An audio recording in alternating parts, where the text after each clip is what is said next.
앱을 만들기 전에 선행되어야 하는 앱 기획에 대해서 알아보겠습니다. 여러분, 이게 무엇일까요?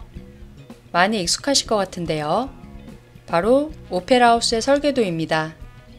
갑자기 이 설계도를 왜 보여드리는 걸까요?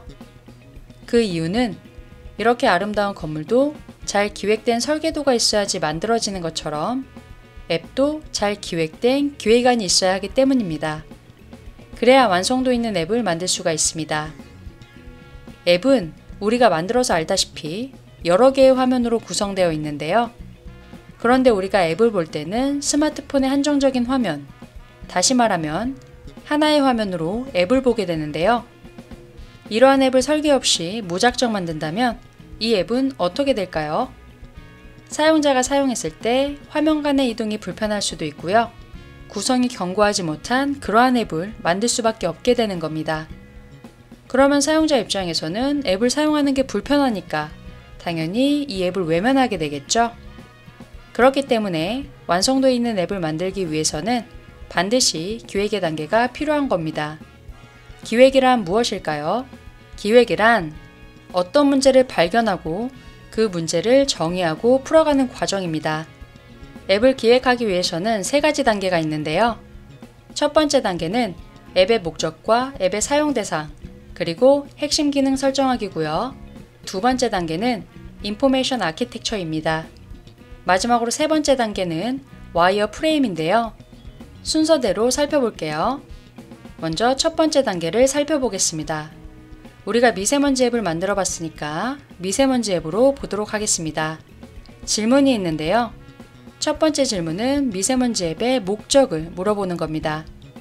우리가 최근 몇 년 사이에 미세먼지가 자주 발생하다 보니까 미세먼지에 대한 정보의 필요성이 높아졌는데요.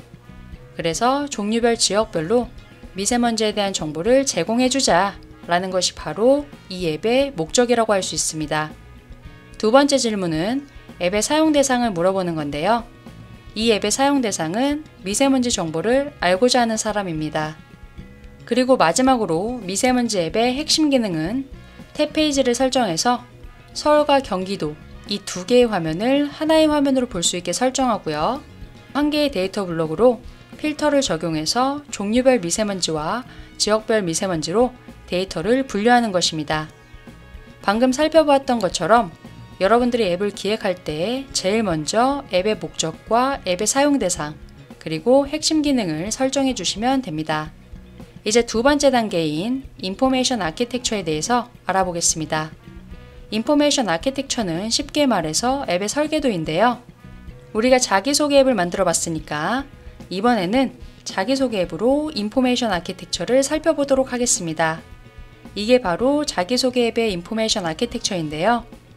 자기소개 앱은 그냥 만들어지는 것이 아니라 몇 개의 씬으로 구성할지, 각각의 화면에는 어떤 내용을 담을지 이러한 것들을 생각하고 만들어진 겁니다. 자기소개 앱의 인포메이션 아키텍처를 보면 앱을 실행하면 스플래시 화면이 나오고 메인 화면으로는 총 3개의 화면으로 구성해야 되겠다 라고 설계한 겁니다. 그리고 씬 1은 기본 정보를 알려주는 화면으로 이미지를 넣고 이름과 전화번호 정보를 보여주자 라고 설계한 거예요. 씬 2는 씬 1에서 이동하게 하고 이 화면에서는 상세 정보로 이미지를 넣고 이름, 나이, 강점, 취미 정보를 보여주자 하고 설계한 겁니다.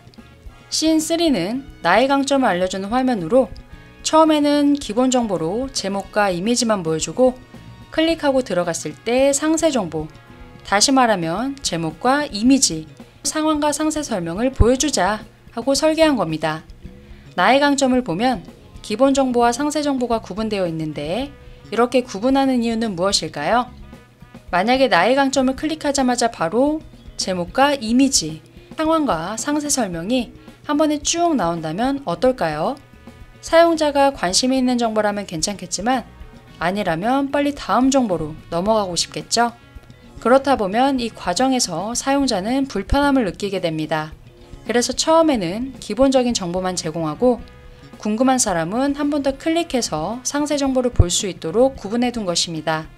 이렇게 여러분들이 인포메이션 아키텍처를 구성할 때 이러한 부분들도 고려해서 설계하면 완성도 있는 앱을 만들 수 있겠죠? 마지막으로 세 번째 단계인 와이어 프레임에 대해서 알아보겠습니다. 두 번째 단계가 완성되었으면 인포메이션 아키텍처를 기반으로 화면을 어떻게 구성해야 할지 화면 배치를 정해야 하는데요. 이것이 바로 와이어 프레임입니다. 쉽게 이야기하면 화면을 어떻게 구성할지 스케치하는 것이라고 생각하시면 됩니다.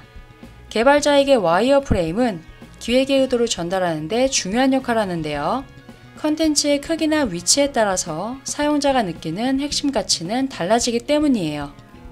이게 바로 자기소개 앱의 와이어 프레임인데요. 자기소개 앱의 와이어 프레임을 살펴보면 인포메이션 아키텍처에서 구성했던 것을 토대로 화면을 배치한 것을 확인할 수 있습니다.